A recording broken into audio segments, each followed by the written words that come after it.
Vous avez déjà galéré à tester des API ou à déboguer des requêtes HTTP? Vous en avez marre de jongler entre des outils compliqués et des lignes de code interminables? Aujourd'hui, je vais vous montrer comment Postman peut devenir votre meilleur allié pour gérer tout ça. Que vous soyez développeur, testeur ou simplement curieux, restez avec moi pour apprendre à maîtriser cet outil incontournable pour une utilisation efficace des API. Si vous souhaitez en savoir plus sur le fonctionnement des API, je vous invite à consulter ma vidéo qui s'affiche à l'instant. Commençons par la base. Qu'est-ce que Postman? Postman est un outil puissant et intuitif qui permet aux développeurs et testeurs de travailler avec des API. Une API ou Application Programming Interface, c'est un ensemble de règles qui permet à différentes applications de communiquer entre elles. Grâce à Postman, vous pouvez envoyer des requêtes HTTP à une API pour récupérer, créer, modifier ou supprimer des données. Cela vous permet de tester vos API, de vérifier leur bon fonctionnement et de simuler des interactions sans avoir besoin de développer une application complète.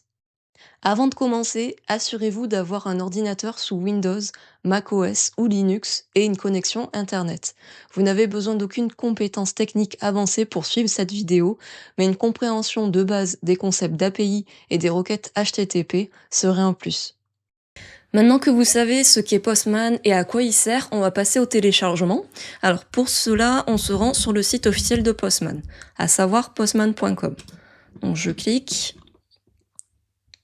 Je me rends ensuite sur Product, ici en haut à gauche, et ensuite je clique sur Download Postman. Et là, en fait, je me rends compte que Postman est disponible à la fois sur Windows, macOS et Linux. Donc vous téléchargez la version qui correspond à votre système d'exploitation. Moi, je vais télécharger Postman sur Windows du coup. Hop. Alors le téléchargement est assez rapide. Je vous propose de nous retrouver à la fin de celui-ci. Une fois mon fichier d'installation téléchargé, alors je vais cliquer ici et je vais directement cliquer sur le fichier. Alors on me demande si je veux exécuter mon fichier, je vais cliquer dessus, oui. Et là en fait ça va me lancer l'installation de Postman sur mon PC. Donc là pareil, on se retrouve à la fin de l'installation. Une fois installé sur votre PC, alors avant de vous présenter l'interface qui s'affiche juste ici, alors moi je vais pas le faire parce que je l'ai déjà fait, mais il vous faudra créer un compte Postman. Alors c'est gratuit. Là je vais afficher les différentes étapes. Donc en fait une fois que votre Postman est installé et ouvert, vous allez devoir cliquer sur Create Account ou Sign Up for Free, tout dépend de ce que vous avez comme affichage. Une fois que vous avez cliqué dessus, vous allez être redirigé en fait vers le site internet de Postman qui va vous demander, qui va vous permettre de créer votre compte et qui va vous demander de remplir un formulaire. Donc dans ce formulaire, il vous faudra remplir votre nom d'utilisateur, votre mot de passe et votre adresse mail. Et ensuite, en fait, vous validez votre inscription. Donc, une fois votre compte créé, on va vous demander si vous voulez ouvrir Postman. Donc, vous cliquez sur « Ouvrir ». Et ensuite, vous allez être redirigé finalement sur votre Postman installé sur votre PC et vous allez devoir renseigner un prénom et votre rôle. Alors, vous complétez ces informations, vous les validez et là, en fait, vous vous retrouvez connecté enfin avec votre compte. Maintenant que Postman est installé sur votre PC et que vous avez créé votre compte et que vous êtes connecté dessus, on va voir ensemble l'interface de cet outil. Alors là, on va dire en fait que je suis sur une sorte de page d'accueil. Donc en haut finalement, j'ai une barre de navigation avec une barre de recherche juste là. J'ai également des informations concernant mon profil. J'ai tout ce qui concerne les différents paramètres qui sont ici là, les settings. J'ai également des informations sur le type d'abonnement finalement auquel j'ai souscrit chez Postman. Donc moi j'ai un compte gratuit, mais voilà, j'ai la possibilité si je veux de mettre à jour mon abonnement. Ensuite j'ai une sorte de panneau latéral à ma gauche où on me dit que j'ai la possibilité de travailler en équipe et donc d'en créer une. Et enfin j'ai, on va dire, un panneau central où là, on me dit que pour commencer, je peux commencer par créer une requête. On me dit que j'ai aussi la possibilité d'importer des collections d'API, etc. J'ai également des informations sur, on va y revenir après, sur un workspace que j'ai déjà utilisé. Et on me dit également, enfin j'ai un certain nombre d'informations qui me disent ce que je peux faire en fait, ce que j'ai la possibilité de faire sur Postman. Ok, alors maintenant on va rentrer un peu plus dans le vif du sujet. Je vais créer ce qu'on appelle un workspace. J'en ai parlé il y a 30 secondes. Alors en fait un workspace dans Postman, c'est un espace de travail dédié où vous pouvez organiser, gérer et collaborer sur des projets liés aux API en fait. Donc quand je veux, donc là je vais cliquer sur Create a Workspace. J'en ai déjà un de créé, mais je vais en créer un nouveau pour vous montrer. Donc Create Workspace. Alors là, c'est intéressant parce qu'on me propose différents types de templates en fonction de ce que j'ai envie de réaliser sur Postman. Alors c'est vrai que pour cette vidéo, on va faire du test d'API. Donc là, j'ai un template qui est dédié à ça. Hop. Mais là, en fait, si j'utilise ce template, Postman va me créer automatiquement des requêtes dans des collections. Et ça, j'ai envie de vous le montrer, on va dire, étape par étape. Donc pour cette raison-là, je préfère sélectionner un workspace blanc sans rien dedans. Ok pour ça. Donc ensuite, je vais cliquer sur Next. Donc on me demande de saisir un nom pour mon workspace. Je vais dire qu'il s'appelle Test API. Ok. Et ensuite, on me demande qui peut accéder à mon workspace en fait. Donc là, en fait, il y a écrit Only Me, donc pour dire que je suis la seule à pouvoir y accéder. Et en fait, en fonction du plan auquel vous avez souscrit dans Postman, vous avez la possibilité d'inviter plusieurs personnes, de créer votre équipe si vous le souhaitez. Parce que ce qu'il faut savoir, en fait, c'est que, un workspace et même Postman de manière générale, un workspace c'est un espace de travail qui est collaboratif, dans le sens où vous pouvez travailler à plusieurs dedans. Et ce que je dis c'est vrai sur Postman de manière générale. Ok, bon moi je vais laisser ça comme ça et je vais cliquer sur Create. Hop. Voilà. Donc une fois mon workspace créé, donc vous voyez là j'ai bien le nom que je lui avais donné, je l'ai appelé Test API. Donc on voit que j'ai la possibilité d'en ajouter une description. Bon, je vais mettre bienvenue sur mon workspace. Hop. On me donne aussi des informations sur le nombre de contributeurs en fait qui sont présents dans cet espace de travail et finalement avec qui je peux collaborer. Donc là, je suis un peu toute seule. Ensuite, je me rends compte que j'ai la possibilité de créer ce qu'on appelle une collection.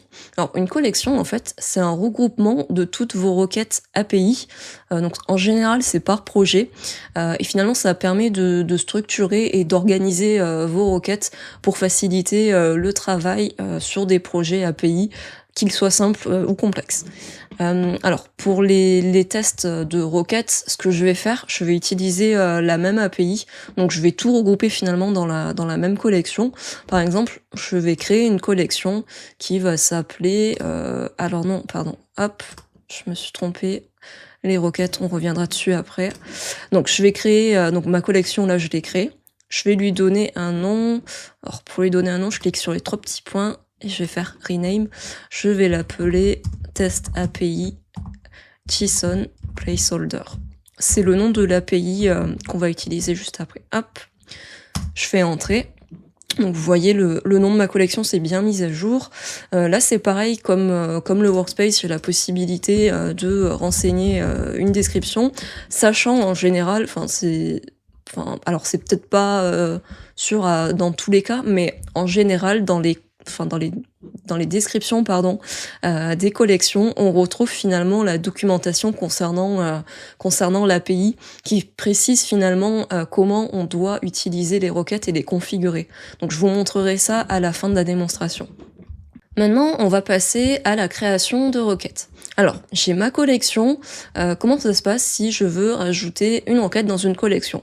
Alors dans cette partie, je vais expliquer un petit peu ce que c'est les requêtes HTTP et comment on peut la configurer dans Postman. Alors pour illustrer finalement les requêtes HTTP, on va utiliser donc une API publique et gratuite qui est idéale pour les tests et qui s'appelle JSON Placeholder.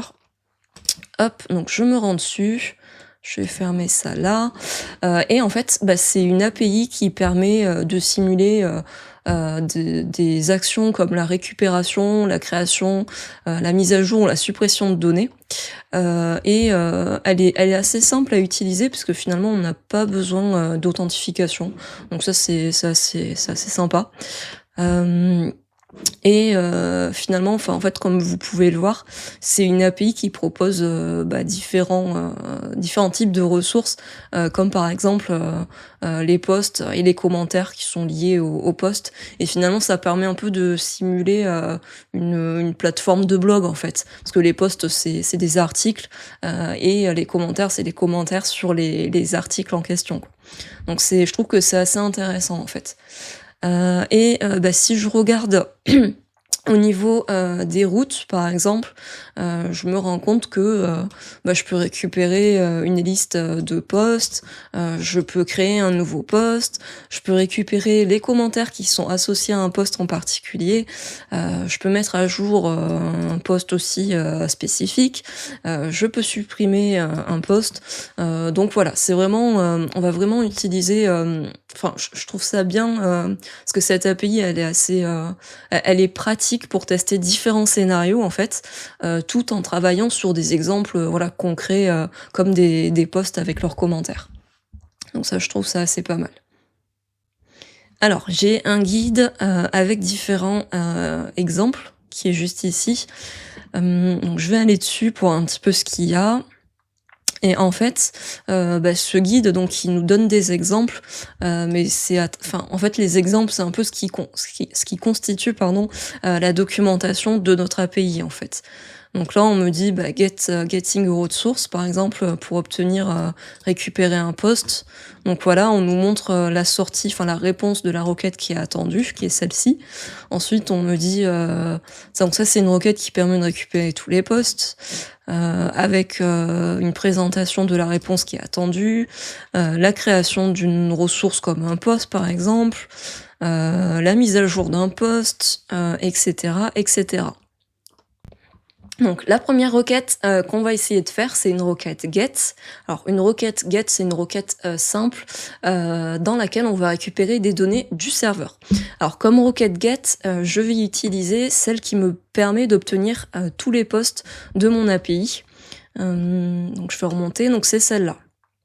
Donc là, en fait, on me donne finalement l'URL que je dois réaliser pour configurer ma requête. Alors, il n'y a pas énormément de choses à faire, donc ça devrait aller. Donc, je vais retourner dans mon Postman. Ok. Et là, je vais cliquer sur Add a request dans un premier temps. Voilà. Donc, ça me crée ma requête. Je vais pouvoir lui donner un nom. Donc, ici, là, je vais écrire c'est récupérer tous les posts. Hop, j'appuie sur Entrée. Ok, donc là, ma requête, le nom de ma requête s'est bien mis à jour ici et même dans la collection, vous voyez. Alors, par défaut, quand je crée une requête, c'est une requête avec une méthode get qui se crée, donc ça, j'ai pas besoin de le mettre à jour. Donc, vous voyez, j'ai un menu déroulant là pour sélectionner la méthode de ma requête. Donc je laisse sur get et ensuite je vais retourner sur mon API et je vais récupérer l'URL qu'on me donne. Je fais un CTRL-C pour copier et là je fais un CTRL-V pour coller. Alors je vais faire, là vous voyez le petit point orange, ça veut dire que ma requête elle est pas sauvegardée, elle a pas pris en compte les différentes modifications que j'ai faites. Donc je fais un CTRL-S pour sauvegarder ma requête. Voilà. Je pense qu'on est bon. Voilà, et là je vais cliquer sur Send pour envoyer ma requête get à l'API et pour voir ce que j'obtiens.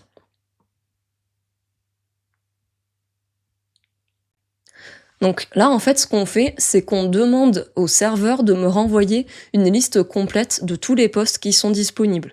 Et du coup, comme vous pouvez le voir, alors attendez, je vais remonter un petit peu. En fait, ce qu'on obtient dans la réponse, c'est un tableau qui est composé d'objets JSON. Et là, chaque post en fait constitue un objet. Alors, si on analyse un peu le contenu de ma réponse, donc on se rend compte que pour chaque post, en fait, on a ce qu'on appelle user ID. Donc ça, en fait, ça nous indique quel utilisateur finalement a créé ce post. Ensuite, on a l'ID. Donc ça, l'ID, c'est le numéro, c'est ce qui permet d'identifier notre post, et c'est un numéro unique en fait. Donc là, vous constatez dans la liste que chaque post a bien un numéro unique. On passe de 1 à 2, 3, etc., etc. Et ensuite, du coup, on a le titre de notre post, et donc le body, c'est en gros c'est le contenu de notre post en fait. Et chaque post est constitué de ces 4 éléments finalement. Et en fait, là, la réponse, elle nous montre bien tous les posts qui sont disponibles dans l'API.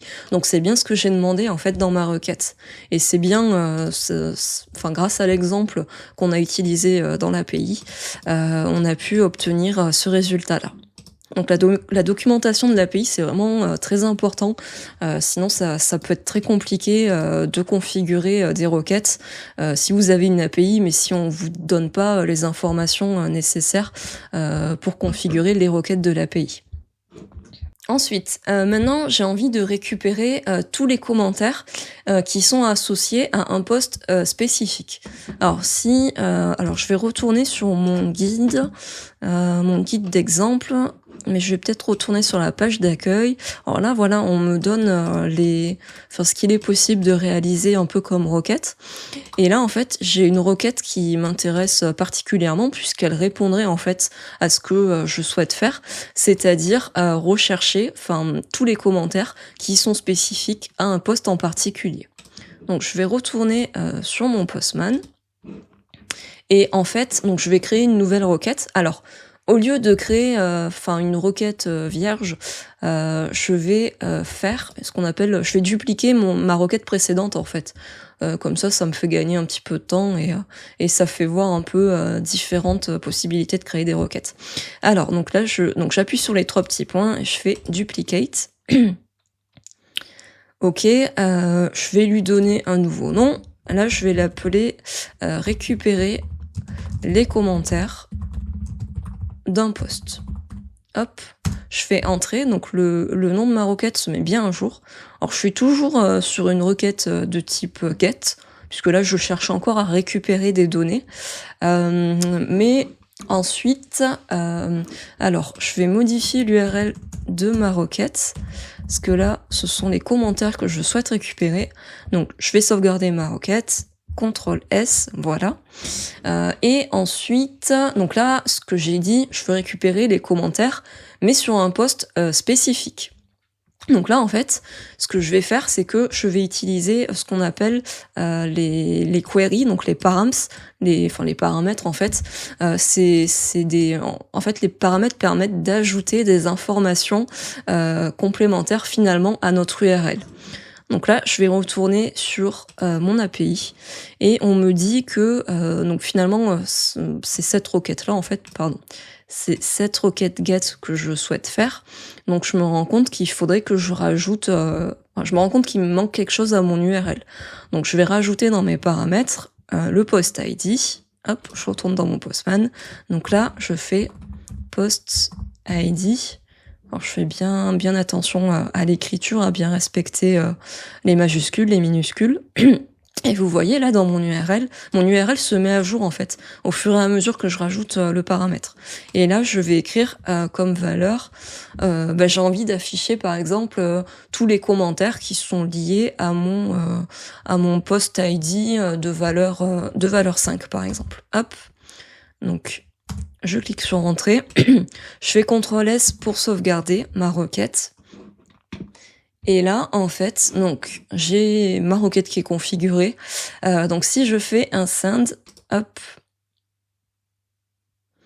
Ok, donc j'ai bien une réponse 200, ce qui signifie que ma requête a bien été réussie. Et si je regarde bien, en fait, je constate bien que j'ai uniquement des commentaires. Donc j'ai toujours un tableau d'objets JSON, mais je me rends compte que donc chaque objet en fait correspond à un commentaire. Et si vous regardez bien, tous les commentaires sont reliés au post ID numéro 5. Donc c'est bien ce que je lui ai demandé en fait. Donc finalement en fait les paramètres ils agissent comme des filtres, c'est-à-dire que au lieu de mettre par exemple post ID égale 5, j'aurais pu écrire post ID égale 1 quoi. Donc là si je fais send, je vais récupérer finalement tous les commentaires qui vont être liés à mon post ID numéro 1. Alors j'espère que c'est clair pour vous les requêtes get, c'est ce que je voulais vous montrer en tout cas. Alors je vais juste sauvegarder celle-là, voilà. Alors ensuite on va passer aux requêtes post. Alors là en fait on utilise ce type de requêtes pour créer de nouvelles données dans notre API. Donc si on retourne sur notre API public, donc là j'ai bien une route post, je vais retourner dans le guide d'exemple pour voir. Et voilà, donc je me rends compte que j'ai bien la possibilité, par exemple, de créer un nouveau post en utilisant une requête avec la méthode post et un certain nombre, on va dire, de paramètres supplémentaires que j'ai pas encore, sur lesquels je me suis pas encore attardée précédemment parce que les requêtes get n'en avaient pas forcément besoin.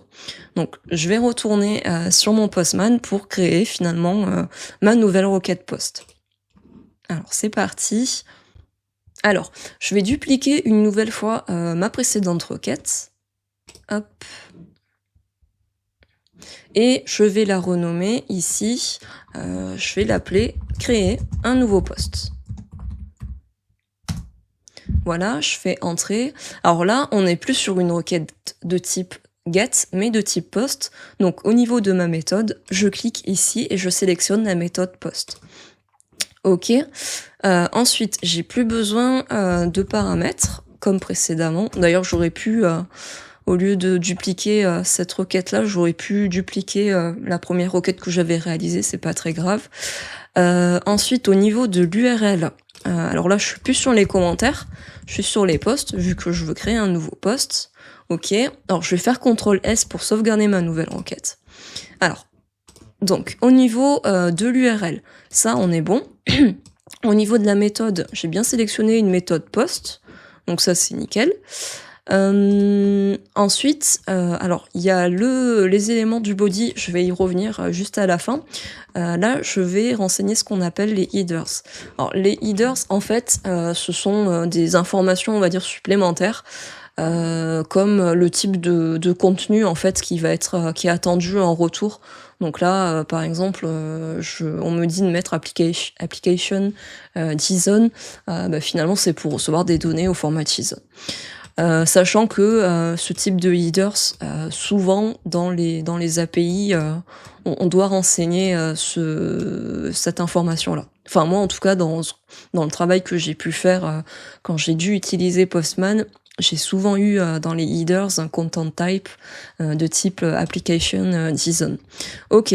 Du coup, je vais renseigner ça. Je vais retourner dans mon API et là, j'ai mon headers. Ok. Et donc j'écris content type et vous voyez, il s'affiche automatiquement. Hop, je le sélectionne et là, au niveau de la valeur, donc je rentre application JSON qui se trouve juste ici. Hop, je sélectionne, je re-sauvegarde, CTRL-S, pardon. Hop. Alors, ok pour ça, et ensuite, du coup, on va passer sur le body. Donc, je retourne sur le guide d'exemple de mon API.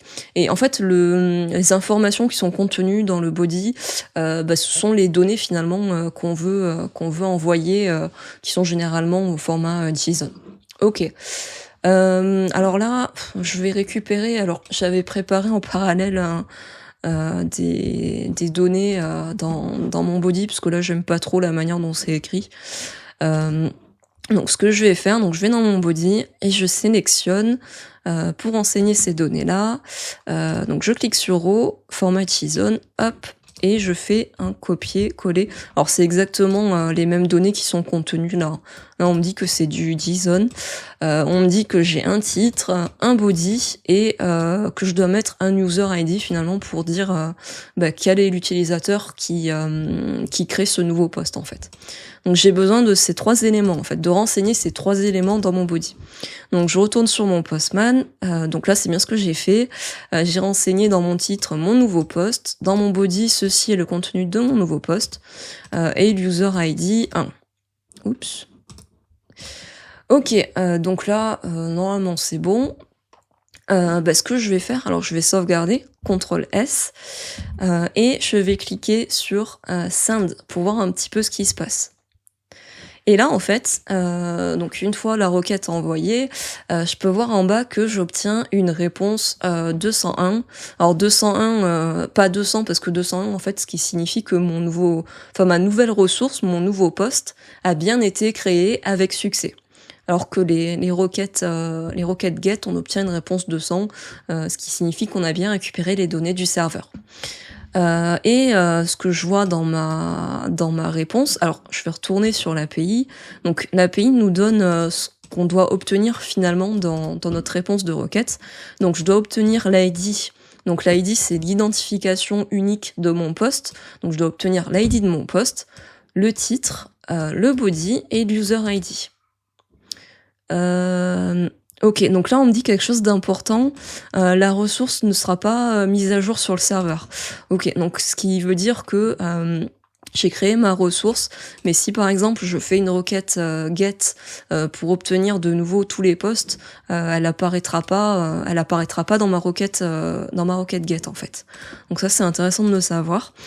Donc là en fait, donc je retrouve bien dans la réponse de ma requête le titre de mon nouveau post, le contenu finalement de mon nouveau post. Donc l'user ID, j'avais dit que j'étais l'utilisateur numéro 1, j'aurais pu mettre autre chose. Et l'ID finalement, c'est l'ID, donc l'identification, et là j'ai un ID qui vaut 101. Ok, donc ok pour ça, j'espère que c'est clair pour vous. N'hésitez pas à mettre un commentaire si ça ne l'est pas.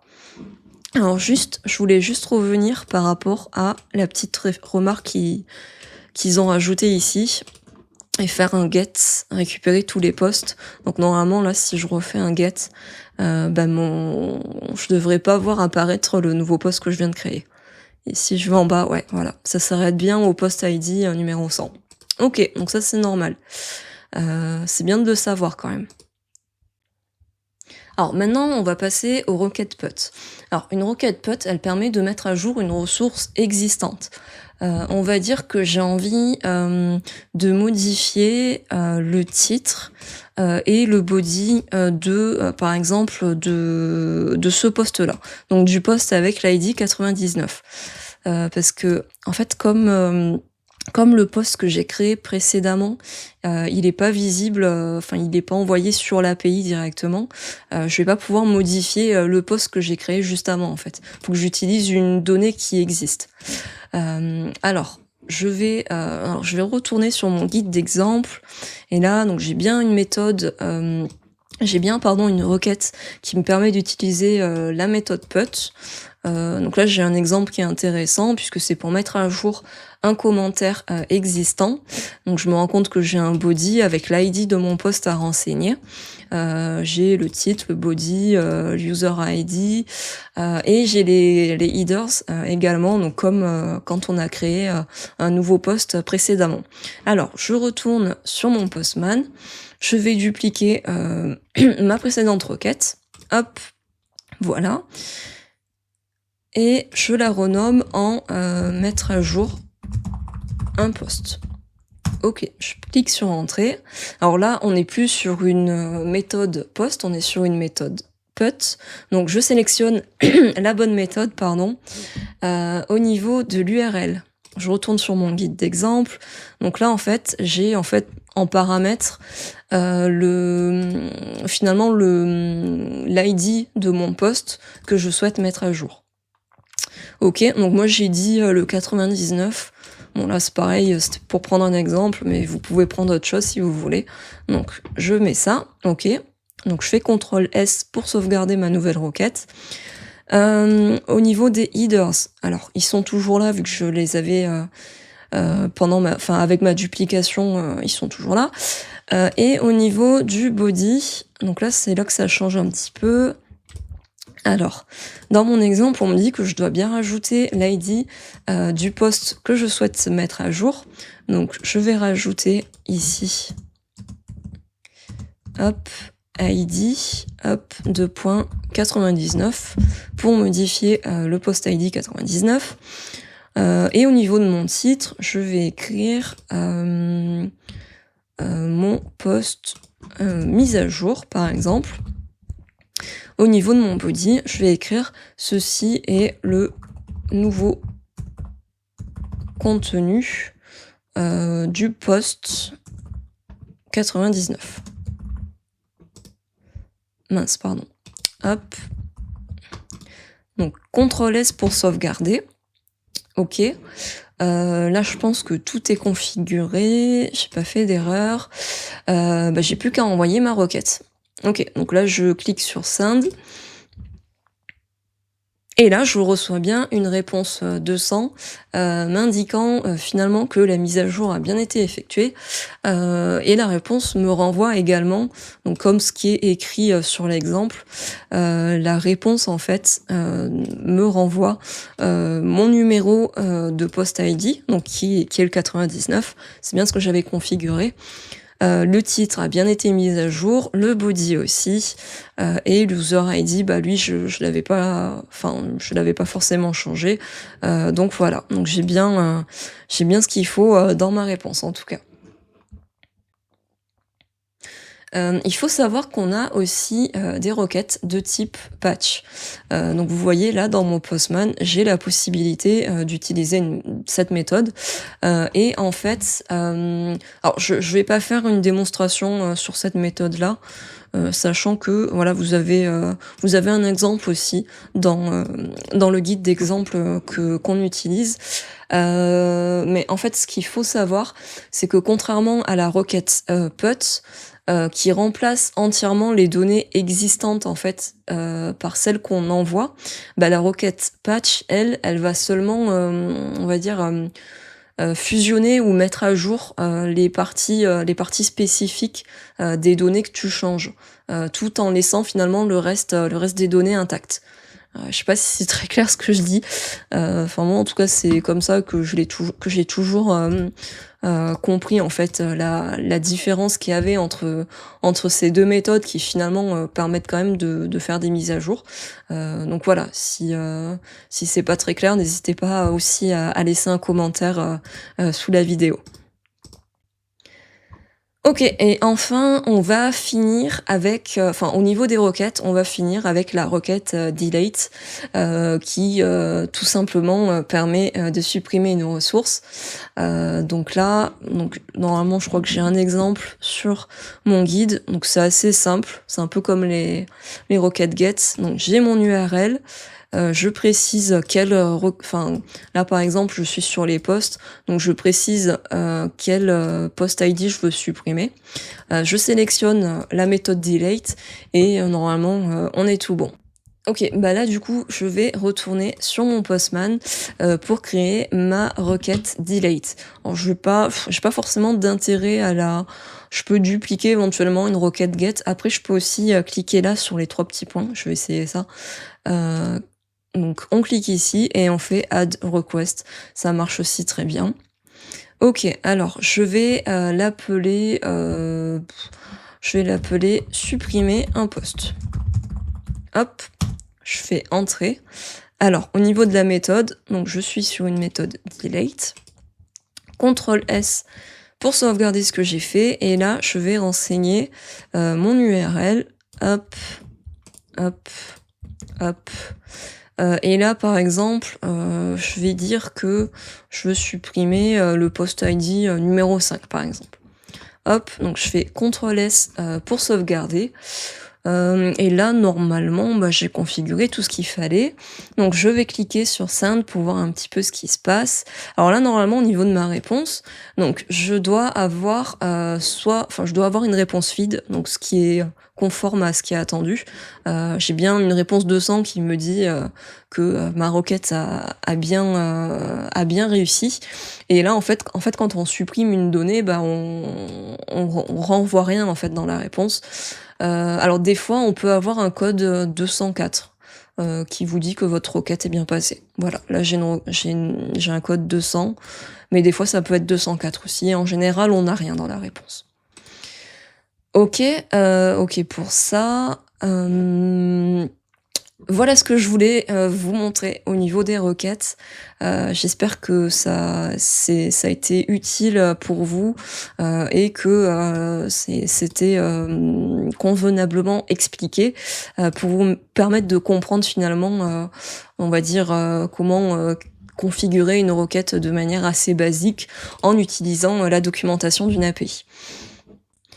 Alors ensuite, ce que je voulais vous montrer, c'est que dans Postman, on peut utiliser ce qu'on appelle des variables d'environnement pour rendre les tests plus flexibles et réutilisables.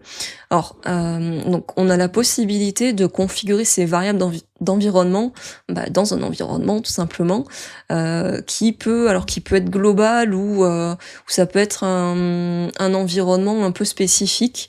Là vous voyez, donc on me dit que j'ai la possibilité de créer un environnement, je vais cliquer dessus, hop, donc nouvel environnement, comment je vais l'appeler? Je vais l'appeler environnement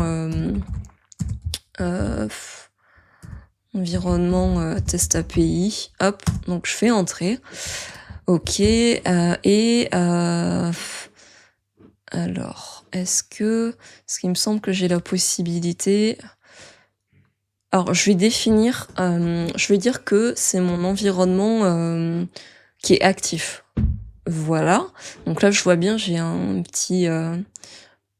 Alors, ok, donc si je clique dessus, donc là, il est inactivé. Et si je reclique dessus, là, ça veut dire qu'il est actif.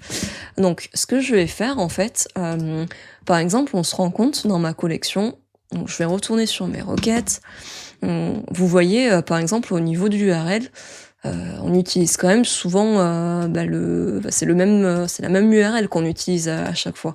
C'est juste la fin qui peut changer. Mais par exemple, au lieu d'utiliser cette URL entièrement, hop, je vais la sélectionner. Voilà, comme ça. Je peux la définir comme étant une variable. Par exemple, donc je vais créer une variable, je vais cliquer sur Set as variable. Ok, donc là j'ai aucune variable qui existe dans mon environnement. Je vais dire que je vais créer une nouvelle variable du coup. Et je peux dire que je vais l'appeler URL-base par exemple. Non, plutôt base URL. Hop. Et donc on me demande de sélectionner un scope, on me dit la valeur de ma nouvelle variable, c'est ce que je viens de sélectionner, et select a scope, et là en fait, donc là je me rends compte que donc j'ai la possibilité de dire que c'est global. Alors là j'ai un petit doute, je veux pas dire de bêtises, il me semble que global c'est sur tout le workspace, mais je suis pas sûre. En tout cas, ce que je vais faire, c'est que je vais la définir, on va dire, dans l'environnement que je viens de créer. Sinon, je peux aussi la définir juste dans ma collection, dans cette collection-là. Donc, je vais l'utiliser dans tout mon environnement test API. Donc, je sélectionne ça et je clique sur cette variable. Hop. Et là, vous voyez... alors, je fais un CTRL S pour sauvegarder. Et là, en fait, on voit que au lieu de voir mon URL, l'URL là, elle est assez petite, mais des fois, vous pouvez avoir des URL avec énormément de filtres et d'informations supplémentaires. Et là, en fait, quand je passe mon curseur de souris dessus, donc je me rends compte que ma variable base URL, elle contient bien la valeur de mon URL de base, en fait. Et alors, en fait, les variables, elles sont particulièrement utiles. Là, c'est vrai que j'ai des requêtes qui sont assez simples, mais c'est utile quand on travaille avec différents environnements, que ce soit des environnements de développement, de tests, de production, et vous pouvez, enfin grâce à finalement à ces variables, là dans mon environnement, alors attendez, je vais essayer mince, hop.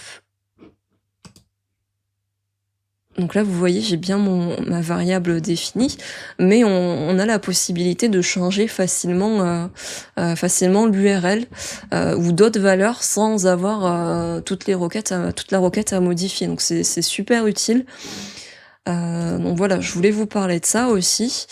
Et enfin, la dernière chose dont je voulais vous parler, j'en avais parlé un petit peu, un petit peu au début de ma démonstration, c'est que donc là les requêtes, on les a créées, enfin on les a configurées à la main une à une, etc.